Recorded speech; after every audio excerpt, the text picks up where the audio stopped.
이건 절대 편집하면 안 돼요. 그럼 월급 330인데 집에 100만 원 낼래요? 내가 좋은 집을 구하려 해도 집이 없어요. 그런 상황입니다. 네, 안녕하세요 시청자 여러분. 예비역 육군 대위이자 현재 부동산을 운영하며 TV로셀을 운영하고 있는 황서진이라고 합니다. 좀 웃긴 이력이 있는데 저는 이제 20대를 육군 대위로서 군 생활을 했었고요. 나이 30에 전역을 하고 나서 지금은 이제 우연치 않게 또 부동산 자격증을 따가지고 4년 동안 지금 이제 중개업을 하고 있습니다. 제가 원래 처음에 자격증을 따고 나서 제가 살고 있는 동네 근처에서 중개업을 시작을 했어요. 그래서 그게 오피스텔 중개업을 했었는데 그때는 주로 제가 대학생들하고 20대 직장인들 많이 상대를 하다가 운이 좋게 스카우트 제의를 받습니다. 그래서 다른 지역으로 가게 됐는데 그게 바로 이제 서초구였어요. 그래서 이제 아파트 중개를 하게 됩니다. 그때만 해도 아파트 규제가 상당히 심하고 또 아파트가 생각보다 중개하는 데가 시장이 상당히 좋지가 않아요. 그리고 우리가 젊은 친구들이 하기엔 너무 재미가 없어가지고 접고 내가 직접 차려야겠다 해서 다시 원룸촌으로 돌아옵니다. 저는 이제 주로 하고 있는 게 원룸, 투룸, 오피스텔 20대, 30대들이 자취집 하면 딱 떠오르는 집들 있잖아요. 그 집을 제가 중개하고 있어요. 좋은 집에 대한 정의를 자, 우리가 좋은 집의 정의를 내리면 똑같죠. 사람 마음은 먼저 커야 돼요. 깨끗해야 돼요. 여기랑 가까워야 돼요. 이 세 개가 가장 중요하겠죠. 근데 햇빛도 잘 들어오고 그런 좋은 집을 가지려면 우리가 뭐가 있어야 되죠? 돈이 있어야 돼요. 근데 우리 20대 30대들이 돈이 많습니까? 돈은 많지가 않죠. 그렇기 때문에 그런 집들을 내가 다 잡을 수가 없습니다. 그래서 손님들이 처음에 엄청난 기대감을 가지고 와요. 근데 현실을 보고 이제 현타가 옵니다. 그러면 여기서 내가 좋은 집을 어떻게 구할 수 있냐? 저는 항상 말해요. 고객님 100점짜리 집을 구하려고 하지 말고 80점짜리 집이라도 구해라. 약간 아쉬운 점이 있을 수 있지만 그거 살다 보면 크게 신경이 안 쓰이거든요. 그리고 나중에 내가 돈이 더 생겼을 때 더 좋은 집으로 가셔라. 제가 이렇게 말씀드리고 있어요. 제가 먼저 원룸 기준으로만 말씀을 드릴게요. 원룸 하면 우리가 대학생 때 자취를 아마 제일 먼저 시작을 할 거예요. 그 다음에 대학생을 졸업하고 나서 이제 우리가 사회 초년생이 돼서 직장 생활을 하면서 들어가게 되죠. 그리고 한 4, 5년의 짬밥이 먹으면 또 한 나이 30쯤에 또 원룸을 구하게 됩니다. 그럼 이 세 개가 많이 다를 것 같죠? 다 똑같아요.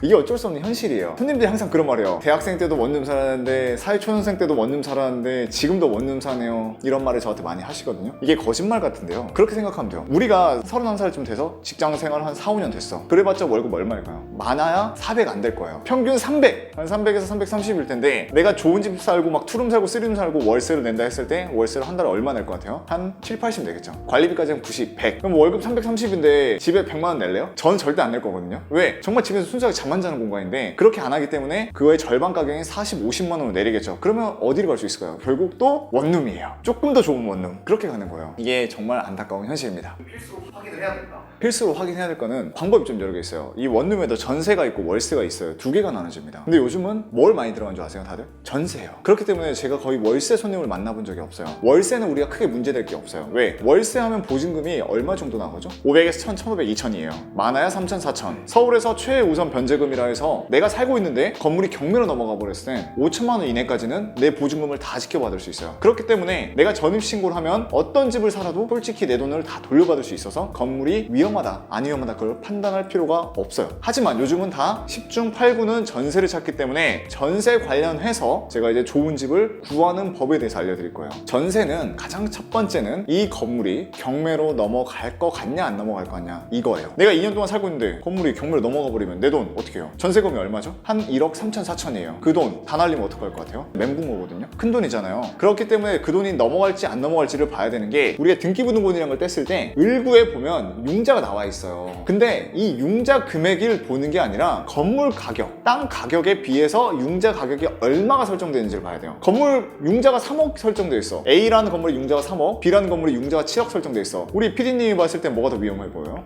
그쵸? 손님들이 다 그렇게 생각해. 근데 그렇게 보는 게 아니라 A라는 건물이 융자가 3억인데 건물 가격이 4억이야. 근데 B라는 건물이 융자가 7억인데 건물 가격이 30억이야. 그러면 상대적으로 비율적으로 봤을 때는 A라는 건물이 부채가 더 높기 때문에 훨씬 더 위험한 건물이에요. 근데 우리 손님들은 가끔 융자 금액만 보고 이게 더 위험한 거 아니냐고 하시는데 실제로 땅값이랑 건물값 그리고 내가 들어가기 전에 앞서 선순위 보증금이라 해서 우리 세입자들이 살고 있는 보증금이 얼마가 들어가 있는지를 확인해서 이 건물이 경매로 넘어갔을 때 내가 돈을 다 돌려받을 수 있는지 없는지를 꼭 봐야 돼요. 이건 절대 편집하면 안 돼요. 이건 좀 재미가 없더라도 이걸 우리가 반드시 알아야 됩니다. 그렇게 됐을 때 적어도 2년 정도는 내가 살고 있는 동안 걱정 없이 살 수 있겠죠. 자, 그러면 그렇게 했을 때 내가 집에 갔을 때 봐야 될 건 뭐냐? 크기. 근데 우리가 솔직히 큰 집을 구하기 어려워요. 내가 이 정도면 되겠다는 집 보고 건물에 곰팡이가 폈는지 안 폈는지를 좀 잘 볼 필요가 있어요. 왜? 손님들이 그래요. 곰팡이 뭐 그게 문제 되겠어 하는데 곰팡이 폈다는 건 뭘 뜻하는 거죠? 집이 습해요. 집이 엄청 습하면요 보면요, 그 우울감이 증폭합니다, 진짜로. 그러니까 항상 그 습한지 안 습한지를 보려면 건물의 벽이나 이런 걸 봤을 때 곰팡이가 폈는지 안 폈는지를 좀 볼 필요가 있어요. 그거 말고는 솔직히 개인 취향이라 솔직히 제가 거기까지는 말씀 못 드리겠는데, 건물만 안전해도 내가 지내는 동안에는 문제가 없다. 여기서 또 대지 지분이라 하면, 원룸 건물은 우리가 흔히 말해서 다중주택이라고 해요. 이거 꿀팁이니까 다 알아서 들으세요. 우리가 건축물 대행을 뗐을 때 원룸은 대부분 떼보면 다가구 다중주택이에요. 이건 뭐다? 집주인이 한 명이에요. 그러면 우리가 건물이 이렇게 있을 때 밑에 땅도 있죠. 집주인은요, 건물과 땅을 다 같이 가지고 있는 거예요. 근데 대지 지분이라 하면 뭐냐면, 우리가 아파트가 땅이 100평인데 거기에 10동이 있어. 그리고 한 동별로 10개 호실이 있어. 집주인들은 땅을 어떻게 다 나눠가죠? 100평을 나눠 갖는 거예요. 대지 지분의 100분의 몇 해서 갖는 거예요. 다세대 건물, 아파트, 오피스텔이 대지 지분이 있는 거예요. 근데 뭐 대지 지분은 전혀 건물의 위험하다 안 위험하다는 구분하는 요소가 아니니까 그냥 대지 지분이라 하면 이런 거구나 라는 것만 참고하시면 돼요.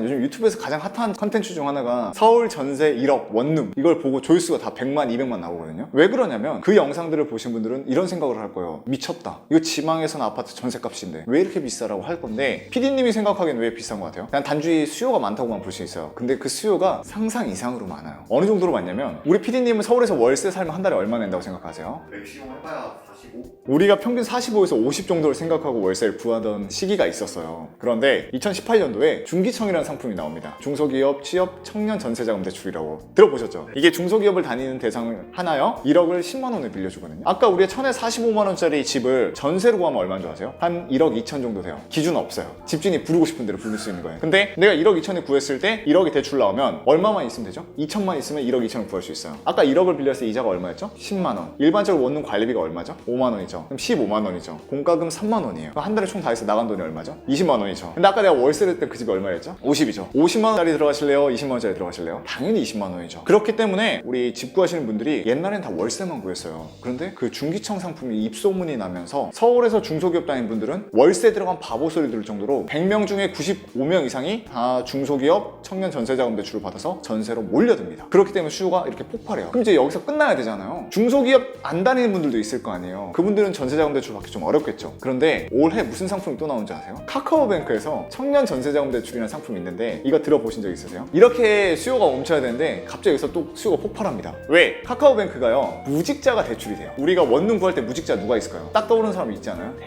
대학생들이 이제 전세자금 대출을 받기 시작합니다. 여태까지 전세하면 대부분 다 직장인들의 전유물이었어요. 근데 무직자가 돼버리니까 대학생들이 되고요, 프리랜서들이 이제 전세가 돼요. 근데 프리랜서가 되니까 이들이 전세 시장에 뛰어듭니다. 어떻게 될까요? 전세가 폭등을 하고 있어요. 그러면 내가 이 집주인이라 생각해볼게요. 옛날에 1억 2천으로 올렸는데 올리자마자 계약이 돼. 그럼 PD님은 무슨 생각할 거예요? 좀 더 올려볼까? 1억 4천 불러볼까? 근데 계약이 되네? 그럼 또 어떤 생각 들 것 같아요? 한 번만 더 올려볼까? 1억 5천 이렇게 올라가는 거예요. 그러면 1억 4천까지 했는데 안 돼. 아니면 1억 4천은 계약되고 더 이상 5천은 못 올릴 것 같아. 그럼 이제 내가 뭘 또 올릴 수 있을까요? 관리비를 조금씩 올리기 시작해요. 그래서 관리비가 7만 원이었던 게 전세로 했을 땐 8만 원, 9만 원까지도 올라가는 거예요. 그럼 안 들어가면 되잖아. PD님, 집은 구해야 되는데 집이 없어. 그럼 그거라도 할래 안 할래요? 왜? 월세보다는 그래도 싸니까. 그래서 전세값들이 지금 미친 듯이 올라가요. 그렇기 때문에 내가 좋은 집을 구하려 해도 집이 없어요. 그런 상황입니다.